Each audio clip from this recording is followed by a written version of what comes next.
কবিতার মাঝে দুইটা জিনিস, একটা হচ্ছে যে poet of love and poet of nature, মানে দুইটা একটা সংমিশ্রণ। আচ্ছা এই কারণে কেন জানি বেশি ভালো লাগতো কিডসকে। জি। তো সেই ধারাবাহিকতায় আজকে আমার হাতে রয়েছে ছোটদের সময় নামে ছোটদের একটা পত্রিকার একটা সংখ্যা। এটি মামুন সারওয়ার সম্পাদনা করে থাকেন, শিশু সাহিত্যিক। প্রিয় দর্শক, পর বাংলাদেশের পক্ষ থেকে শুভেচ্ছা জানাচ্ছি। আমি মাহফুজ ফারুক। আজ আমরা যার সাথে কথা বলবো তিনি পেশায় শিক্ষক এবং সেই সাথে ব্যবসায়ী, অর্থাৎ শিক্ষকতার পাশাপাশি যেটুকু সময় তিনি পান সেটুকু সময় তিনি এই চমৎকার যে শোরুমটিতে দাঁড়িয়ে আমরা এখন প্রোগ্রাম করছি এখানে তিনি সময় দেন এবং তিনি হচ্ছে এই দুটো জায়গাতে সমানভাবে কাজ করছেন। তার নাম হচ্ছে আব্দুল্লাহ আল মামুন। আব্দুল্লাহ আল মামুন, আপনাকে স্বাগত। কেমন আছেন? আলহামদুলিল্লাহ ভালো আছি।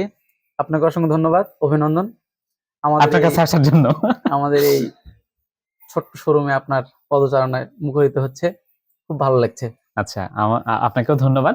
একটু বলে রাখি, মামুন তিনি আমার পূর্ব পরিচিত। একটা সময় তিনি খুব বই পড়তেন, কিন্তু এই ভিডিওর বাইরে তার সাথে বিভিন্ন সময় আমার দেখা হয়েছে। আমি সেই জায়গা থেকে যদি বলি যে বই পড়ার মাত্রাটা এখন কেমন আছে? এখন আগের মতো আর পড়া হয় না, তবে একটা সময় সাহিত্যিক লোকজনের সাথে মিশতাম। আমাদের সবার প্রিয় মাহফুজ ভাই তো আমার সামনেই, ওনারও অনেক অনুপ্রেরণা ছিল। একটা সময় বই পড়ার প্রতি একটা আগ্রহ তৈরি হয়েছিল, কিন্তু হঠাৎ করে অনেক বেশি ব্যস্ততা, জীবন নিয়ে অনেক বেশি চিন্তা বা অন্য একটু সোর্স অফ ইনকামের দিকে এগিয়ে যাওয়ার জন্য এখন একটু কমে যাচ্ছে। যে এখন একেবারে অনেক কম, প্রায় বলে যাবে। তো এটাকে আরেকটু মানে বাড়ানো, মানে একদম বন্ধ না করে দিয়ে চালু রাখা যায় কিভাবে? এর জন্য কি করা দরকার, কি মনে হয়? আসলে আমাদের মূলত খুব বেশি অনলাইন বা বেশি ডিজিটাল হয়ে যাওয়ার কারণে সম্ভবত আমাদের বইয়ের প্রতি আকর্ষণটা কমে যাচ্ছে। আমরা সবসময় ফেসবুক দেখি, সময়টা ফেসবুকে কাটানো হয়, আবার ইউটিউব, এগুলো সবসময় আমরা দেখি। আর অবসর সময়ে তো এখন নিজেদের ব্যস্ততা, এই কারণে পড়ালেখাটা কমে যাচ্ছে। আপনি আসলে একদিক দিয়ে আংশিক হলেও মানে আমি আপনার সাথে একমত হবো যে আসলে আমরা মানে ফেসবুক, ইউটিউব থেকে শুরু করে সোশ্যাল মিডিয়ায় অনেক বেশি সময় হয়তো আমরা দিয়ে ফেলি, মানে টাইম ম্যানেজমেন্টের জায়গায় আমি নিজেও নিজেকে কন্ট্রোল করতে পারি না অনেক সময়। তারপরে আমরা চাইবো যে আমরা যতটুকু পারি পড়ার চেষ্টা করব। তো আব্দুল্লাহ মামুন, আপনার কাছে একটু জানতে চাইবো, আপনার বই পড়া শুরু মানে আপনার যতখানি মনে পড়ে কোন বইটা আপনি প্রথমে পড়েছিলেন, যে বইটা পড়ার পর আরো বই পড়ার জন্য আপনি পরবর্তীতে বিভিন্ন বই সংগ্রহ করেছেন এবং পড়েছেন? আসলে যদি একেবারে ছোটকালের কথা বলি তাহলে আমার একটু একটু মনে পড়তেছে, সম্ভবত আমি বই পড়ার পাশাপাশি একটু লেখার প্রতিও আগ্রহ ছিলাম। ভোরের পাখি নামে একটা ছোট্ট ম্যাগাজিন বের হতো, এটা সম্ভবত আমাদের সবার প্রিয় মাহফুজ ভাই এটা পরিচালনা করেছিলেন একসময়, ভোরের পাখি। অনেক আগের কথা। সেখানেও আমার একটা লেখা প্রকাশ হয়েছিল। সেখান থেকে কবিতার প্রতি একটু আগ্রহ বাড়ে। আর ছোটকালে উপন্যাসটা পড়তে একটু বেশি ভালো লাগতো। যখন আমি আবার আলহামদুলিল্লাহ ইংরেজি সাহিত্যে অনার্স মাস্টার শেষ করেছি, তার প্রতি কবিতার প্রতি একটা বেশি ভালো লাগা কাজ করতো। পরবর্তীতে প্রথমত ছিল ওয়ার্ডসওয়ার্থ, তারপরে জন কিটস, তারপরে জন ডান। তবে এভারেজ বলা যেতে পারে যে জন কিটস এর কবিতাগুলো বেশি ভালো লাগে। জন কিটস এর? জি। আচ্ছা, একটু আমি জানতে চাইবো, আপনি জন কিটস এর প্রসঙ্গ যেহেতু তুললেন, জন কিটস এর কবিতা আপনাকে বেশি ভালো লাগার পেছনে আসলে কি কারণ থাকতে পারে, আপনার কাছে কি মনে হয়? আমি হোয়াটসঅ্যাপ থেকে বলি, যদিও এত বড় বড় লেখকের সমালোচনা করা বা আলোচনা করার মতো গুণ আমাদের মাঝে হয়তো না, গুণ দরকার নেই, আমরা তো আপনি পাঠক হিসেবে বলতেই পারেন। হোয়াটসঅ্যাপে উনি ছিলেন পয়েট অফ নেচার। প্রথমত প্রকৃতি নিয়ে একটু পড়তে ভালো লাগতো একেবারে যখন ফার্স্ট ইয়ারের দিকে পড়ি। পরবর্তীতে দেখতেছি না, একটু যেহেতু পয়েট অফ লাভ বলা হচ্ছে জন কিটসকে, তখন তার কবিতার মাঝে দুইটা জিনিস, একটা হচ্ছে যে poet of love and poet of nature, মানে দুইটা একটা সংমিশ্রণ। এই কারণে কেন জানি বেশি ভালো লাগতো। জি। আর জন ডানটা একটু বেশি অ্যাডাল্ট, মানে একটু বয়স যাদের বেশি, সেটা নিয়ে একটু বেশি ওপেন লেখা। এই কারণে সেটা পরবর্তীতে আবার একটু আমরা একটু ইসলামিক মন মাইন্ড বেশি, এই কারণে চাচ্ছিলাম যে থাকে এটা অফ করে দিয়ে আমরা একটু, মানে আমি নিজেই একটু জন কিটসটা বেশি পড়তে ভালো লাগতো। আচ্ছা, বুঝতে পেরেছি। যাক, আমরা জানতে পারলাম যে কেন জন কিটস আপনার ভালো লাগে। যাই হোক, আর এটা গেল কবিতার কথা এবং ইংরেজি কবিতার কথা, যেহেতু আপনি ইংরেজি সাহিত্য পড়েছেন। বাংলা কবিতা যারা লেখেন তাদের কারো কবিতা আপনার ভালো লাগে? বাংলা যারা কবিতা লেখে তাদের কবিতা তো অবশ্যই অনেক ভালো লাগে, অনেকেরই। দু একজনের নাম কি আমরা জানতে পারবো এই মুহূর্তে মনে পড়ে এমন, যার কবিতা আপনি পড়েছেন বা পড়তে ভালো লাগে বা পড়তে চান? আচ্ছা, একটু আমি মাহফুজের কাছে হেল্প চাই।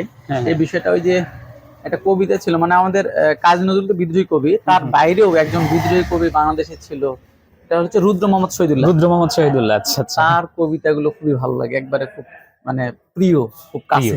আচ্ছা, যাক আমরা জানতে পারলাম যে আব্দুল্লাহ আল মামুন আপনার ইংরেজি সাহিত্যের প্রিয় কবি জন কিটস, আর বাংলার হচ্ছে রুদ্র মোহাম্মদ শহীদুল্লাহ। বাহ, খুব ভালো লাগছে আপনার সাথে কথা বলে, এবং অনেক পুরনো কথাও আমার এই মুহূর্তে মনে পড়ছে। এটি যাতে দীর্ঘায়িত না হয়, যার কারণে সেদিকে যাচ্ছি না। তো এই যে আপনি বলছিলেন যে বই পড়া একেবারেই কমে গিয়েছে, হ্যাঁ, তো সেইটাকে উজ্জীবিত করার জন্য আমি কিছু বই নিয়ে আজকে আপনার এখানে এসেছি। তো এখান থেকে আমি আপনাকে একটা বই দিতে চাই পড়ার জন্য, দিতে পারি তো নাকি? তা তো অবশ্যই। এটা তো আমি একটু দেখাই আপনাকে। একটা মানে বইয়ের প্রতি একটা লোভ সবসময়, যারা বই পড়তে চায় সেক্ষেত্রে আমরাও মানে পড়তে চাই, আবার নতুন করে বই পড়ার সুযোগ পাওয়া যাবে।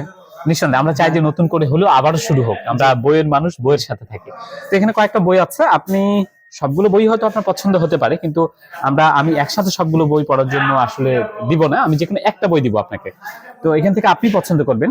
একটা হচ্ছে, এটা হলো রবীন্দ্রনাথ ঠাকুরের বিচিত্র প্রবন্ধ। তারপর এটা আপনার দিকে নেন, তাহলে দেখতে সুবিধা হবে। এরপর হচ্ছে সৈয়দ শামসুল হকের জেসমিন রোড, একটা উপন্যাস। আর কবিতা, আপনি তো কবিতা পছন্দ করেন, এখানে একটা কবিতার বই আছে। কবিতার বইয়ের নাম হচ্ছে কে সিরাজদৌল্লা কে মির্জাফর, আব্দুল হাই শিকদারের লেখা কবিতার বই।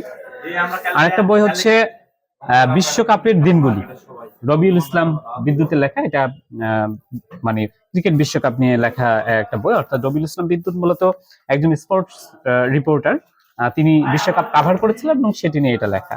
আর সর্বশেষ আমার কাছে একটি ম্যাগাজিন আছে, আমি চেষ্টা করি সবার কাছে কমপক্ষে একটা লিটল ম্যাগ হোক, কিংবা সাহিত্য পত্রিকা হোক, শিশুদের পত্রিকা হোক, সেটির সাথে পরিচয় ঘটিয়ে দেওয়ার জন্য। তো সেই ধারাবাহিকতায় আজকে আমার হাতে রয়েছে ছোটদের সময় নামে ছোটদের একটা পত্রিকার একটা সংখ্যা। এটি মামুন সারওয়ার সম্পাদনা করে থাকেন, শিশু সাহিত্যিক। তো এই হচ্ছে কয়েকটা বই আমার কাছে ছিল, আপনি এগুলোর মধ্যে যেটা আপনার পছন্দ আপনি সেটা পড়ার জন্য নেবেন। আচ্ছা, কবিতার বই তো অবশ্যই পছন্দ, কিন্তু কবিতার বই মোটামুটি আলহামদুলিল্লাহ অ্যাভেলেবল আছে কিছুটা বাসাতে। আমি একটু যেহেতু স্পোর্টস নিয়ে আছি বর্তমানে, ও হ্যাঁ, আপনার তো এই যে বিশ্বকাপের দিনগুলি তিনি হাতে তুলে নিয়েছেন, আমিও একটু হাত লাগালাম।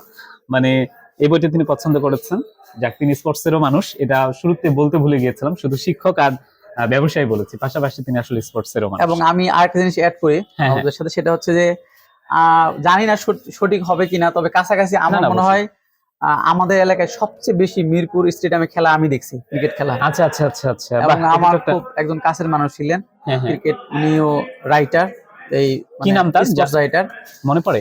উনি হচ্ছে এই মুহূর্তে একবার পুরোপুরি মনে পড়ছে না, উনি ইনক্লাবে লিখতেন, স্পোর্টস কভার করতেন। স্যারের ওখানে আমি কিছুদিন ছিলামও, সুযোগ ছিল, উনি একটু খেলার বিষয়ে হেল্প করতেন। সেই বিষয়ে আমার মনে হয় আমার এলাকায় সবচেয়ে বেশি স্পোর্টস মানে ক্রিকেট খেলার টুর্নামেন্ট আমি সবচেয়ে বেশি দেখছি মিরপুর শেরে বাংলাতে। যারা সাধারণের মধ্যে আছে, দর্শক হিসেবে সবচেয়ে বেশি আপনি মানে সরাসরি গ্যালারিতে বসে হচ্ছে স্টেডিয়ামে খেলা দেখেছেন। বাহ, যারা জার্নালিস্ট তাদের বিষয়টা তো আলাদা, টোটালি তাদের কথা আলাদা। তো আমরা এই গল্পটা নিঃসন্দেহে আরেকদিন যদি সম্ভব হয়, বিশেষ করে বিশ্বকাপের দিনগুলি, এই বইটার পড়ার অভিজ্ঞতা যেদিন আব্দুল্লাহ আল মামুন আমাদের সাথে শেয়ার করবেন, সেদিন আমরা সেই মিরপুর স্টেডিয়ামে বসে তার খেলা দেখার গল্প আরেকটু আমরা শুনবো। তো মামুন ভাই, আমার ইচ্ছে করছে এই আলোচনাটা মানে আরো কন্টিনিউ করতে, কিন্তু শুধুমাত্র দীর্ঘায়িত হতে পারে, দর্শকদের ধৈর্যচ্যুতি ঘটতে পারে, এই কারণে আমি সংক্ষেপ করছি।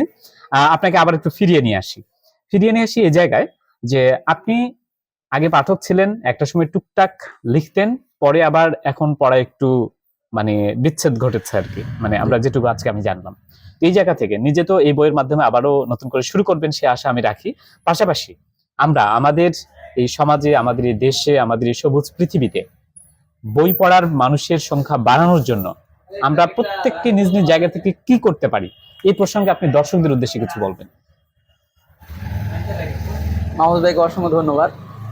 আমরা বলবো দর্শকের উদ্দেশ্যে আমি একটা মেসেজ দিতে চাই, সেটা হচ্ছে যে বই হচ্ছে সবচেয়ে কাছের বন্ধু মানুষের। সবাই ছেড়ে চলে গেলেও এই বই পড়ার মাধ্যমে আমরা যে শিক্ষাটা লাভ করি, যে আনন্দ পাই, এটা কিন্তু আমাদের সব সময় মানে চিরন্তন, এটা সবসময় থাকবে এবং সব ক্ষেত্রে বই আমাদেরকে হেল্প করে। এটা একবারে আমাদের খুব কাছের বন্ধু। হ্যাঁ, সুতরাং আপনারা সবাই বই পড়বেন। Thank you. তো মামুন ভাই আপনাকে অনেক ধন্যবাদ আমাদেরকে সময় দেওয়ার জন্য। ধন্যবাদ। বিশেষ করে আমার খারাপ লাগছে যে অনেকে এসেছেন আপনার এখানে কেনাকাটা করার জন্য, কিন্তু আমাদের ভিডিওর কারণে সম্ভবত একটু তাদের জন্য কিছুটা হলো দেরি হয়ে গেল, আমরা সেজন্য দুঃখ প্রকাশ করছি। আর এই বই পড়া শেষে আপনার সাথে আমরা এই বই নিয়ে একদিন আড্ডা দিব। সে পর্যন্ত আপনি ভালো থাকবেন। দর্শক, আমরা কথা বলছিলাম আব্দুল্লাহ মামুন, একাধারে যিনি একজন শিক্ষক, ব্যবসায়ী এবং কি বলবো মানে ক্রীড়া প্রেমী একজন মানুষ, এবং সে কারণেই তিনি আজকে বেছে নিয়েছেন ক্রীড়া বিষয়ক একটি বই। তো তার বই পড়া শেষ হোক, তারপর আমরা তার সাথে কথা বলবো, গল্প করবো। সে গল্প নিয়ে আমরা নিশ্চয়ই আরেকদিন আপনাদের মাঝে হাজির হব। আর সে পর্যন্ত আপনাদের সবাই ভালো থাকা, সুস্থ, সুন্দর এবং নিরাপদ থাকা হোক। আর শেষ করতে চাই মামুন ভাইয়ের সেই কথাটি দিয়ে, যে সবাই আপনাকে ছেড়ে গেলেও বই কখনো ছেড়ে যাবে না। পড়ো বাংলাদেশের সাথে থাকুন, বইয়ের সাথে থাকুন। আল্লাহ হাফিজ।